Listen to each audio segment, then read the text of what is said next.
প্রকৃতিটা কত সুন্দর, হ্যাঁ। আমি এখন সুন্দর একটা রাস্তায় আসি, আমার যখন মন খারাপ থাকে তখন আমি হয় কোনো নদীর কূলে, আর না হয় এরকম কোনো সুন্দর পরিবেশে চলে আসি। তা আমার মতো একজন কন্টেন্ট ক্রিয়েটরের কাছ থেকে এরকম ভিডিও পাবেন আপনারা হয়তো কখনো ভাবেননি। সো এই যে যে সুন্দর একটা বিকাল না, এই যে সুন্দর একটা বিকাল, সূর্য অস্ত যাচ্ছে, বাইকটা নিয়ে এখানে এসে দাঁড়ায় আছি, আমার মনটা খুব ভালো লাগতেছে।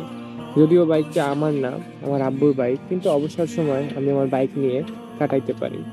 এই যে আজকে গাড়িটা আমি ফ্রি পাইছি, এটা নিয়ে চলে আসছে এখানে। এখানে এসে এই যে সুন্দর একটা পরিবেশ উপভোগ করতেছি। এই যে এখানে ডাঙা আছে, এই যে দেখা যাচ্ছে কিনা জানি না, ডাঙায় অনেকগুলা পাখি, এই যে কি পাখি, কালো কালো পাখি, এগুলোর নাম আমি জানি না, এগুলা ডাঙায় একবার নামতেছে উঠতেছে।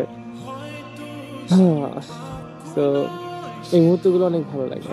আর আমি তেমন কারোর সাথে মেলামেশা করি না, বেশিরভাগ আমার সময় আমি একাই কাটাই। ঠিক আছে, এই যে আমার সঙ্গীকে নিয়ে। হ্যাঁ, আমার সঙ্গী, যদিও আপনারা আমার পাশে থাকলে ইনশাআল্লাহ একদিন আমার নিজের একটা বাইক হবে। নিজের একদিন তো হবে ইনশাআল্লাহ, আজ না হোক কাল অবশ্যই আমার নিজের একটা বাইক হবে। আর যখন নিজের একটা বাইক হবে তখন যেখানে ইচ্ছা চলে যাব নিজের ইচ্ছা মতো, কারোর কাছে শোনা লাগবে না।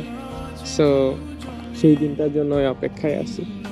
বৃষ্টিতে ভিজবো, রোদে না দুপুরে একসাথে, নতুন সুরে গান গাইবো, শেষ বিকেলে ছায়ায় নীল আকাশে বুকে আমি।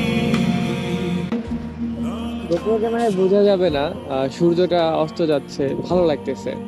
তো ফিলিংস এর মতোই, হ্যাঁ। আর এই যে ইমোশনটা,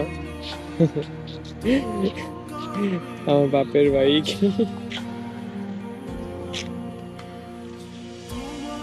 আচ্ছা, এরকম ইমোশন সবার হবে ইনশাআল্লাহ। তো এরকম সুন্দর মুহূর্তগুলো কাটাইতে হইলে এরকম সুন্দর একটা বাইক লাগবে অবশ্য। তো আমি দোয়া করি সবার জন্য বাইক হয়, সবাই এরকম সুন্দর কিছু মুহূর্ত উপভোগ করুক, হ্যাঁ।